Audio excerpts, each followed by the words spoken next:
राधे राधे, जय श्री कृष्णा। आप सभी को माघ मास की ढेरों शुभकामनाएं।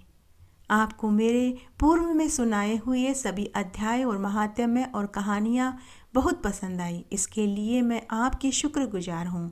आपको मैं सच्चे दिल से धन्यवाद देना चाहती हूँ।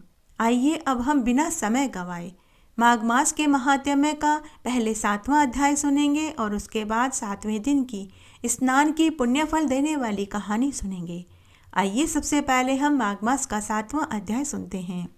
पूर्व अध्याय में हमने कुंडल और विकुंडल की कथा सुनी थी। उसी के आगे का भाग हम इस अध्याय में सुनेंगे। वैश्यपुत्र विकुंडल और देवदूत का संवाद इस अध्याय में आएगा। दत्तात्रेय जी आगे बोले कि जब यमदूत कुंडल और विकुंडल को पकड़कर यमराज के पास लेकर के गए तो यमराज ने चित्रगुप्त जी से कहा कि हे चित्रगुप्त जी, इन दोनों के कर्मों का लेखा जोखा पढ़कर सुनाइए। तब चित्रगुप्त जी द्वारा उन दोनों का लेखा जोखा पढ़कर यमराज को सुनाया गया। उन दोनों के कर्मों का लेखा जोखा पढ़कर यमराज ने दूतों को आज्ञा दी कि एक को तो घोर नरक में ले जाओ जहाँ कठिन वेदना से भोगनी पड़ेगी और दूसरे को स्वर्ग में ले जाओ जहाँ यह उत्तम भोगों को भोगेगा। तब यमराज की आज्ञा पाकर दूतों ने ऐसा ही किया। तब बड़े भाई को तो यमराज की आज्ञा से रौरव नरक में फेंका गया जहाँ घोर कष्ट उसे भोगने थे और छोटे भाई को दूत स्वर्ग में लेकर जाने लगा। तब दूत छोटे भाई से सुंदर वचन में कहने लगा कि हे विकुंडल, तुम मेरे साथ स्वर्ग में चलकर अपने कर्मों से किए हुए दिव्य भोगों को भोगो। यह सुनकर विकुंडल अपने हृदय में आश्चर्यचकित होकर विचार करने लगा कि किस कारणवश मुझे स्वर्ग का वास मिला। तब विकुंडल दूत से पूछने लगा कि हे दूत, मैं तुमसे संदेहवश एक बात पूछना चाहता हूँ। तुम कृपा करके मुझसे कहो। हम दोनों भाइयों ने एक ही कुल में जन्म लिया और हम दोनों भाइयों ने बराबर से ही समान कार्य किए और हमारी मृत्यु भी एक ही दिन एक ही समान हुई तथा यमराज के दर्शन भी हम दोनों ने साथ ही किए। तब किस कारण मेरे बड़े भाई को नरक में फेंका गया और मुझे स्वर्ग का सुख मिल रहा है। विकुंडल के ऐसा पूछने पर यमदूत कहने लगा कि हे विकुंडल, जिस प्रकार एक वृक्ष पर अनेक प्रकार के पक्षियों का आवागमन होता है, उसी प्रकार इस संसार में पुत्र, पत्नी, बहन, भाई, माता पिता आदि का जन्म के कारण समागम होता रहता है। हे वैश्य, मैं प्रेम पूर्वक तुमसे सच कहता हूँ, मनुष्य का जन्म तो सिर्फ कर्मफल भोगने को ही होता है। पृथ्वी पर मनुष्य को जो जो पूर्व भावित कर्म करता है वह अपने किए हुए अच्छे बुरे कर्म का फल समय समय पर बार बार भोगता है। जो जैसा कर्म करता है वैसा ही फल वह भोगता है। यह पूर्व जन्म के कर्म फलों का ही योग होता है। कभी भी कोई भी मनुष्य दूसरे किसी के किए हुए कर्म का फल नहीं भोगता। पूर्व जन्म के कर्म फल के कारण ही तुम्हारा भाई अत्यंत पापों से ग्रसित घोर नरक में गया है। पूर्व जन्म के कर्म फल के कारण ही तुम्हारा भाई अत्यंत पापों से ग्रसित घोर नरक में गया है और पूर्व जन्म के कर्म फल के कारण तुम धर्मात्मा सदैव स्वर्ग को प्राप्त करते हो। एक ही कर्मकर्ता अपने किए हुए शुभाशुभ कर्म को बार बार भोगता है। कोई किसी के कर्म को प्राप्त नहीं होता। विकुंडल ने कहा कि मैंने भी इस जन्म में पाप ही पाप किए थे, पुण्य तो लेश मात्र भी नहीं किया। हे देवदूत, मैं अपने पुण्य को नहीं जानता। यदि तुम जानते हो तो कृपा करके मुझसे कहो। तब देवदूत बोला कि हे वैश्य सुनो, जो पुण्य तुमने किया है मैं वह भली प्रकार जानता हूँ, तुम नहीं जानते। हरमित्र का पुत्र सुमित्र वेद पाठी ब्राह्मण था। यमुना जी के दक्षिण तट पर उसका आश्रम था। हे वैश्य, उसकी तुमसे मित्रता हो गई थी। उसके सत्संग के प्रभाव से तुमने 2 माघ मास में सब पापों को दूर करने वाली शुभ निर्मल यमुना जी के जल में स्नान किया था, जिससे हे वैश्य श्रेष्ठ, एक बार का स्नान करने से तुम्हारे सारे पाप दूर हो गए और दूसरी बार का स्नान करने से तुम्हें स्वर्ग सुख प्राप्त हो रहा है। तुम इस पुण्य के प्रभाव से स्वर्ग में चिरकाल तक आनंद सुख भोगोगे और तुम्हारा भाई नरक में यम की यातना के दुख भोगेगा। 80 पत्थरों से काटा जाएगा, मुकद्दरों से मारा जाएगा, पत्थरों की मार से चूर्ण बनाया जाएगा, अंगीरों में भुना जाएगा। दत्तात्रेय जी आगे बोले कि इस तरह दूत की बात सुनकर विकुंडल अपने भाई के दुख से दुखी हो गया। उसका शरीर पुलकायमान हो गया। तब वह दीनता पूर्वक अत्यंत दुखी होकर मधुर वाणी से देवदूत से बोला कि सत्पुरुषों के साथ 7 पग चलने से मित्रता हो जाती है। अतः मैं उसी मित्रता के भाव से मैं तुमसे कुछ बात पूछना चाहता हूँ। हे सर्वज्ञ, मैं तुमसे कुछ बात पूछना चाहता हूँ, तो कृपा करके मुझसे कहो कि किस कर्म से मनुष्य यमलोक को नहीं देखता, अर्थात बुरी गति को प्राप्त नहीं होता। कृपया करके मुझे विस्तार से सुनाइए। आइए अब हम माघ मास के स्नान की पवित्र पौराणिक पुण्यफल देने वाली कहानी सुनते हैं। एक बार बहुत छोटा सा गांव था। उस गांव में एक ब्राह्मण दंपति अपनी माँ और बेटी के साथ रहता था। ब्राह्मण परिवार बड़ा ही दयालु और धार्मिक प्रवृत्ति का था। वह सबकी मदद किया करता था। ब्राह्मण की बेटी का नाम सुलक्षणा था। जैसा नाम था वैसा ही उसमें गुण था। ब्राह्मण की बेटी जब 10 बरस की थी तभी से वह अपनी माँ और दादी के साथ माघ मास का स्नान और व्रत किया करती थी और हर एकादशी का उपवास करती और भगवान विष्णु और माता लक्ष्मी का पूजन करती थी। इस तरह उनका समय हंसी खुशी बीत रहा था, परंतु होनी को कुछ और ही मंजूर था। एक दिन ब्राह्मणी अज्ञात बीमारी से चल बसी। ब्राह्मण के ऊपर दुखों का पहाड़ टूट पड़ा। तब एक दिन परिवार वालों के दबाव में आकर ब्राह्मण ने दूसरा विवाह कर लिया। तब सौतेली माँ का व्यवहार कुछ समय तक तो ठीक रहा, लेकिन साल भर बाद जब उसे खुद को 2 बेटियां हो गई तो उसका व्यवहार सौतेला हो गया। अब वह घर का सारा काम सुलक्षणा से करवाती थी। सुलक्षणा की दादी व बाबा नई बहू से खूब विनती करते कि सुलक्षणा के साथ दोगला बर्ताव मत करो, लेकिन सौतेली माँ पर कोई प्रभाव नहीं पड़ता था। समय बीता। जब सुलक्षणा विवाह लायक हुई तो सौतेली माँ ने उसका विवाह एक कोड़ी से करवा दिया, लेकिन सुलक्षणा ने इसे अपना भाग्य मानकर स्वीकार कर लिया। सुलक्षणा अपने माँ के ऊपर गई थी। सुलक्षणा का पति अपने पूर्व जन्म के प्रारब्ध के कारण कोढ़ी हुआ था। उसके शरीर में अनेक घाव थे जिनमें हमेशा खून रिसता रहता था। सुलक्षणा अपने पति की सेवा पूरी श्रद्धा भाव से करने लगी। वह अपने पति की सेवा देवता मानकर करती थी। तब एक दिन उसके पति ने घर के झरोके में से एक सुंदर वेश्या को घर के बाहर से जाते हुए देखा। वह वेश्या किसी उर्वशी से कम नहीं लग रही थी। उसके अंग अंग से सुंदरता झलक रही थी। उसे देखते ही कौड़ी के अंदर कामाग्नि की अग्नि भड़क उठी। वह उदास होकर बैठ गया कि तभी सुलक्षणा आई। उसने अपने पति को उदास देखा तो उदासी का कारण पूछने लगी। तब उसके कौड़ी पति ने कहा कि तुम मेरी इच्छा को पूरी नहीं कर पाओगी। तब सुलक्षणा ने कहा कि हे स्वामी, जब तक आप अपने मन की बात मुझे नहीं बताएंगे तो मुझे कैसे पता चलेगा। तब कौड़ी पति ने अपनी पत्नी को मन की बात बताई।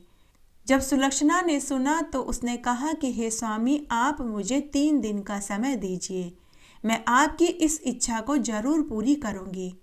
तब उसी रात्रि को सुबह 4 बजे सुलक्षणा वेश्या की हवेली नुमा मकान पर गई और उसके आंगन में झाड़ू बुहारी लगाई, सुंदर सुंदर मांडने मांडे और जाग होने से पहले ही वह अपने घर आ गई। इस तरह 3 दिन तक सुलक्षणा ऐसा ही करती रही। तब एक दिन वेश्या ने अपने नौकरों और दासियों से पूछा कि कौन है जो मेरे आंगन में झाड़ू लगा रहा है और सुंदर सुंदर मांडने मांड रहा है। तो सेवकों और दासियों ने कहा कि मालकिन, न मालूम यह कार्य कौन कर रहा है, हम पता करके आपको बताएंगे। तब अगले दिन सुबह 4 बजे जब सुलक्षणा झाड़ू लगा रही थी, मांडने मांड रही थी, तो वेश्या ने उसे पकड़ लिया। वेश्या बोली कि अरे ब्राह्मणी, आप ऐसा घोर अन्याय मेरे साथ क्यों कर रही हो? मैं आपके इस कार्य से पाप की भागिन बन रही हूँ। अगर आपको मुझसे कोई काम है तो आप बताइए, लेकिन आप मेरे घर के आंगन में झाड़ू लगाकर मेरी आयु, मेरी संपत्ति, मेरा यश, मेरा पुण्य, मेरी कीर्ति सब खत्म कर रही हो। हे कल्याणी, आप बताइए मैं आपके लिए क्या कर सकती हूँ। आप कहें तो मैं आपको स्वर्ण, चांदी, हीरे मोती की थैली दे दूँ। आप कहें तो मैं आपको 500 गायें दे दूँ। आप कहें तो मैं अपनी जमीन जायदाद, अपना मकान आपके नाम कर दूँ। हे ब्राह्मणी, आप मांगिए, आपको क्या चाहिए। तब ब्राह्मणी ने डरते डरते अपने पति वाली पूरी बात वेश्या को बताई कि मेरा पति एक रात्रि आपके साथ सोना चाहता है। तब वेश्या ने मन ही मन सोचा कि अगर इसका पति साधारण होता तो कोई दिक्कत नहीं थी, लेकिन वह तो कोढ़ी है। कोढ़ी के साथ एक रात मैं कैसे सोऊंगी। लेकिन कुछ सोचकर वेश्या ने ब्राह्मणी से कहा कि हे ब्राह्मणी, जब आप इतना बड़ा दिल करके अपने पति को मेरे साथ सोने की इजाजत दे सकती हैं, तो फिर मुझे भी बड़ा मन करना ही होगा। हे ब्राह्मणी, आप आज रात्रि को अपने पति को मेरी हवेली पर ले आना। तब सुलक्षणा वेश्या को धन्यवाद देकर घर आई और अपने पति को पूरी बात बताई, तो उसके पति की खुशी का ठिकाना नहीं रहा। उधर उस नगर के राजा की रानी का बेशकीमती हार कोई चोर चुरा कर के भाग गया था। तो राजा ने अपने सेवकों और पहरेदारों को आदेश दिया कि जाओ जाओ, रानी का बेशकीमती हार जिसने भी चुराया है उसे पकड़ कर के लाओ, नहीं तो मैं तुम्हें फांसी पर चढ़ा दूंगा। सभी सेवक और पहरेदार मौत के भय से थरथर कांपने लगे। सभी चोर को पकड़ने के लिए रात्रि में ही इधर उधर ढूंढने लगे। तब उन्हें एक घने वन में एक साधु मिला जो अपने पूरे शरीर पर धूनी रमाए हुए तपस्या कर रहा था। जब सेवकों को वह साधु मिला तो सभी सेवक और सैनिक उसे चोर समझ कर के उसे पालकी सहित उठा कर के राजा के महल में गए और बोले कि हे महाराज, यह चोर हम पकड़ कर के लाए हैं, आप देकर के आज्ञा दें। तो राजा ने आज्ञा दी कि इसे नगर के चौराहे पर कांटों की सेज पर लिटा दो, ताकि इसका पूरा शरीर कांटों से छलनी हो जाए और यह तड़प तड़प कर मर जाए। सेवकों ने ऐसा ही किया। उधर अर्धरात्रि में सुलक्षणा अपने पति से बोली कि हे स्वामी, उठिए, हमें वेश्या की हवेली पर चलना है। तो कोढ़ी की हालत ऐसी हो गई कि वह न उठ सकता था न हिल सकता था। तो कोढ़ी ने कहा कि मैं तो चलने फिरने में असमर्थ महसूस कर रहा हूँ। तब सुलक्षणा ने अपने कोढ़ी पति को पीठ पर लादा और वेश्या की हवेली की ओर चल दी। चलते चलते अंधेरे में कोढ़ी का पांव उसी संत की मरण शैया पर लग गया। वह पहले से ही दर्द से तड़प रहा था। कोढ़ी का पांव लगते ही वह दर्द से सीहर उठा। उसने शाप दिया कि जिसने मुझे इतनी असहनीय पीड़ा पहुंचाई है, वह सूर्य उदय होते ही राख के ढेर में बदल जाए।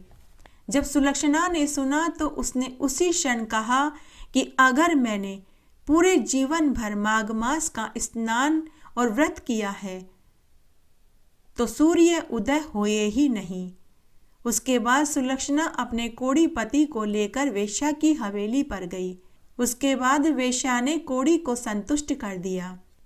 सुलक्षणा वापस अपने पति को लेकर घर आई। तब 3 दिन निकल गए, लेकिन सूर्य उदय हुआ ही नहीं। आकाश, पाताल, पृथ्वी, सभी जीव जंतु, जानवर, पशु पक्षी, यहाँ तक इंसान, देवता, किन्नर, यक्ष, राक्षस, साधु, पंडित, महात्मा सभी हैरान परेशान हो गए कि कैसा अद्भुत समय उपस्थित हो गया है। इन सभी के साथ त्रिलोक के सभी देवता चकित रह गए। तब ब्रह्मा, विष्णु, महेश सभी देवताओं का सिंहासन डोल पड़ा। तब नारद मुनि आए और सभी देवताओं से बोले कि हे देवताओं, मृत्युलोक में एक पतिव्रता नारी ने अपने पति को बचाने के लिए माघ मास का पुण्य देकर सूर्य उदय होने से रोक दिया। तब सभी देवी देवताओं ने विष्णु भगवान से विनती करी कि अब आप ही इस संकट से बचा सकते हैं। तब विष्णु भगवान एक विमान में सवार होकर सुलक्षणा के घर के आंगन में उतरे। तब विष्णु भगवान केवल सुलक्षणा को दिखाई दे रहे थे, लेकिन उसके कोढ़ी पति को दिखाई नहीं दे रहे थे। तब सुलक्षणा भगवान विष्णु के चरणों में गिर पड़ी। तब भगवान विष्णु ने कहा कि हे कल्याणी, तुम वरदान मांगो, मैं तुम्हें वरदान देने आया हूँ, लेकिन तुम सूर्य को शाप से मुक्त कर दो। तुम्हारे इस शाप से संपूर्ण चराचर पशु पक्षी इंसान सभी मृत्यु को प्राप्त हो जाएंगे। तब सुलक्षणा बोली कि हे ईश्वर, मेरे पति ही मेरे सब कुछ हैं। मेरे पति से बढ़कर मुझे और कुछ नहीं चाहिए। अगर सूर्य उदय हो गया तो मेरे पति साधु के शाप से राख के ढेर में बदल जाएंगे। तब विष्णु भगवान ने सुलक्षणा को वरदान दिया कि हे कल्याणी, मैं तुम्हें वरदान देता हूँ कि सूर्य उदय होने पर भी तुम्हारा पति मृत्यु को प्राप्त नहीं होगा। अब तुम अपना कहा हुआ वाक्य वापस ले लो। तब सुलक्षणा ने अपने कहे हुए वाक्य वापस ले लिए। उसी क्षण सूर्य उदय हो गया। सभी चराचर जगत के प्राणियों ने सुकून की सांस ली, तो देवताओं को भी संतुष्टि प्राप्त हुई। तब भगवान विष्णु ने सुलक्षणा को वरदान दिया कि तुम्हारा पति सुंदर, बलवान, धनवान और पुत्रवान होगा। तुम्हें 7 पुत्र पैदा होंगे। तुम इस संसार के सभी सुखों को प्राप्त होगी और तुम्हारे पति का कोढ़ भी दूर हो जाएगा। उसे सुंदर, निरोगी कंचन जैसी काया प्राप्त होगी। वह दूसरा कामदेव के समान होगा। ऐसा कहकर विष्णु भगवान अंतर्ध्यान हो गए। उसके बाद सुलक्षणा अपने पति के साथ समस्त सुखों को भोगने लगी और इस जीवन के समस्त सुखों को भोग कर मरने के बाद स्वर्ग को प्राप्त हुई। इस प्रकार आज हमने माघ मास का महात्म्य सुना, साथ ही हमने एक पवित्र पौराणिक पुण्यफल देने वाली कहानी सुनी। आशा करती हूँ यह आपको जरूर पसंद आएगी। मेरे साथ बने रहने के लिए आपका धन्यवाद। आगे आने वाली कथा कहानी के लिए भी आप इसी तरह मेरे साथ बने रहें। धन्यवाद।